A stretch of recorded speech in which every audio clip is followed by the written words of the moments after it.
Baik, perkenalkan, nama saya Lalu Gunardi Wirawan dan di sebelah saya ada. Raka Nurosid.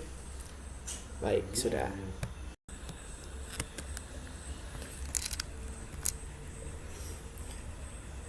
Assalamualaikum warahmatullahi wabarakatuh. Kami di sini akan mempresentasikan hasil dari kelompok kami, yaitu tentang etika dalam pengumpulan dan penggunaan data besar, atau bisa kita sebut big data. Jadi langsung saja. Pentingnya etika dalam big data. Di slide ini kita akan membahas mengapa etika sangat penting dalam pengelolaan big data. Dengan perkembangan teknologi yang begitu cepat, jumlah data yang dikumpulkan terus meningkat secara eksponensial. Namun, data bukan hanya angka dan statistik. Data mencerminkan kehidupan seseorang, identitas mereka, bahkan pilihan dan preferensi mereka. Tanpa etika, pengumpulan dan penggunaan data bisa merusak privasi, menciptakan ketidakadilan, dan merusak kepercayaan publik. Oleh karena itu, kita perlu pendekatan yang adil dan bertanggung jawab dalam mengelola data ini. Terus di sini ada kepemilikan data. Prinsip pertama yang ingin saya sampaikan adalah tentang kepemilikan data. Dalam konteks big data, penting untuk diingat bahwa setiap individu memiliki hak atas data pribadi mereka. Hak ini meliputi kendali penuh terhadap bagaimana data mereka digunakan atau dibagikan. Namun, di era digital saat ini, data seringkali dikumpulkan tanpa sepengetahuan pemiliknya. Oleh karena itu, kita perlu memastikan bahwa proses ini transparan dan memberikan kontrol kepada pemilik data. Terus di sini juga ada transparansi transaksi. Transparansi adalah kunci untuk menciptakan kepercayaan dalam pengelolaan big data. Transparansi bukan hanya tentang bagaimana data dikumpulkan, tetapi juga bagaimana data diolah dan digunakan. Dalam konteks big data, algoritma seringkali menjadi inti dari proses pengelolaan data. Namun, jika algoritma ini tidak dirancang secara hati-hati, bias dapat masuk dan menyebabkan ketidakadilan dalam hasilnya.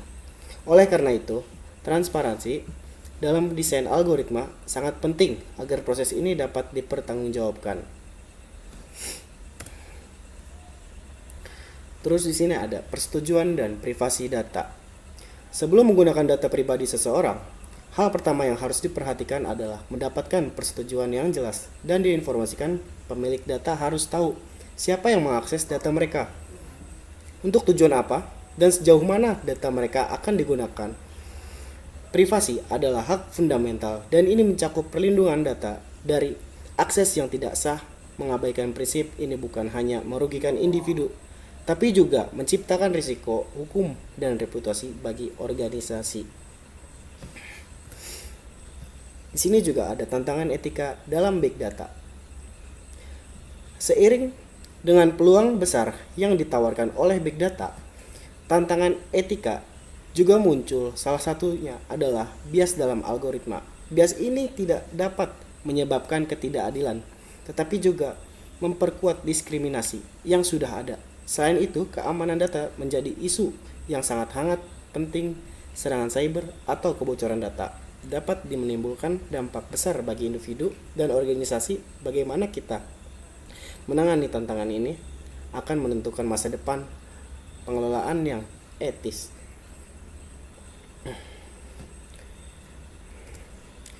Terus di sini kita ada prinsip-prinsipnya etika dalam big data. Untuk memastikan penggunaan data yang etis, ada 3 prinsip utama yang harus diterapkan. Pertama, transparansi. Semua proses pengumpulan dan penggunaan data harus dapat diaudit dan dipertanggungjawabkan. Kedua, akuntabilitas. Individu dan organisasi yang terlibat harus bertanggung jawab atas tindakan mereka. Ketiga, ketidakadilan data harus digunakan secara adil tanpa diskriminasi atau bias yang merugikan pihak tertentu. Terus kita sudah sampai di slide dampak etika dalam big data. Di sini juga ada peningkatan efisiensi, peluang baru, dan risiko privasi. Jika kita mengelola data secara etis, dampaknya akan sangat positif. Misalnya, efisiensi dapat ditingkatkan dalam berbagai sektor seperti pendidikan, kesehatan, dan juga bisnis. Selain itu, Big Data membuka peluang baru untuk inovasi. Namun, kita juga harus menyadari bahwa tanpa etika, risiko terhadap privasi dan kepercayaan publik akan sangat besar.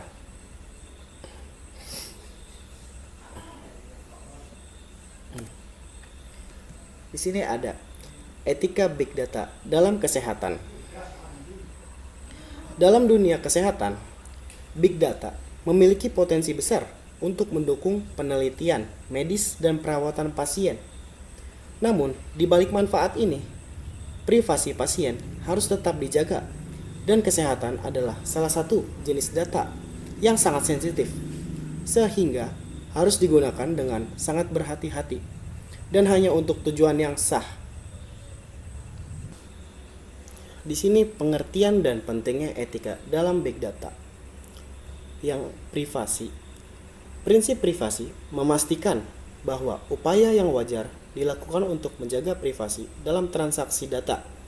Meskipun adanya nilai tambah dari berbagai data,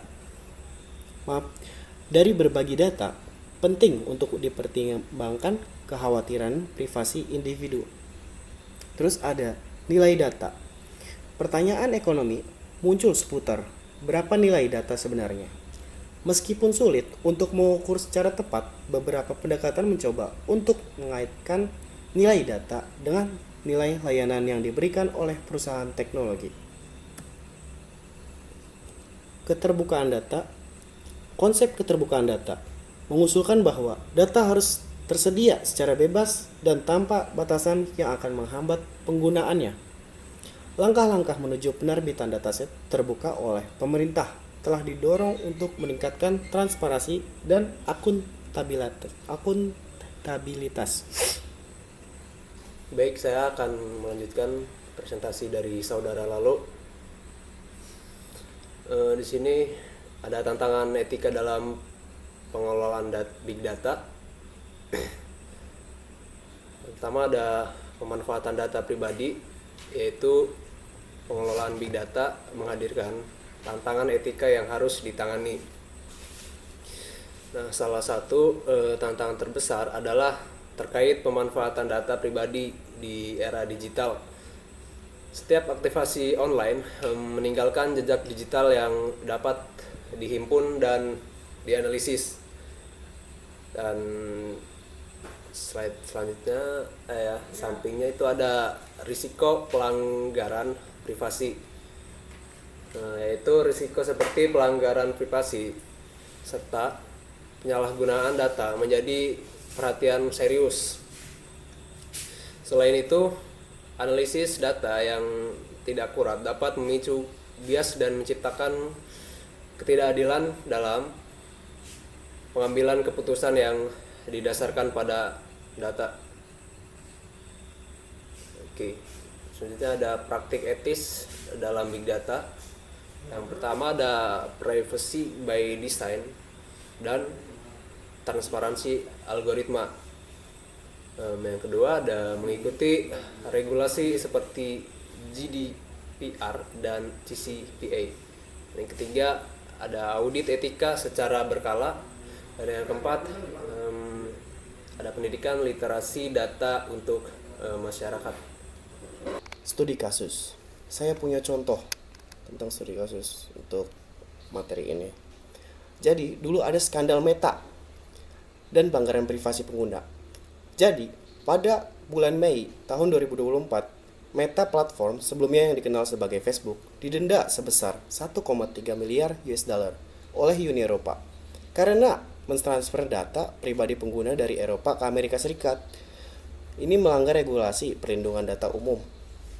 Meta juga gagal memastikan bahwa data pengguna dilindungi dari pengawasan lembaga intelijen Amerika Serikat yang memicu kontroversi besar. Selain itu, pada September 2024, terungkap bahwa Meta secara ilegal menggunakan semua postingan publik dari Instagram dan Facebook sejak 2007 untuk melatih model AI generatif mereka tanpa persetujuan pengguna. Tindakan ini dianggap sebagai pelanggaran privasi serius yang melibatkan data dalam jumlah besar. Selanjutnya ada solusi etis dalam big data, yaitu ada regulasi, literasi data, dan kolaborasi antara ahli teknologi, akademisi, dan pembuat kebijakan. Selanjutnya masa depan etika dalam big data. Yang pertama, perkembangan teknologi. Teknologi baru seperti AI dan blockchain akan terus membentuk landscape data. Yang kedua, regulasi yang berkembang. Regulasi akan terus berkembang untuk mengatasi tantangan etika baru. Dan yang ketiga ini meningkatkan kesadaran masyarakat tentang etika data akan meningkat. Baik, jadi kesimpulan yang kami dapat dari presentasi tadi, kesimpulannya adalah etika dalam big data melibatkan beberapa prinsip utama, yaitu privasi, transparansi, keadilan, keamanan, dan kepatuhan. Secara keseluruhan, penggunaan big data harus dilakukan dengan etika untuk melindungi hak individu dan menjaga kepercayaan publik. Jadi, terima kasih, itu saja yang kami sampaikan dari kelompok kami. Saya Lalu dan Raka pamit undur diri. Terima kasih. Wassalamualaikum.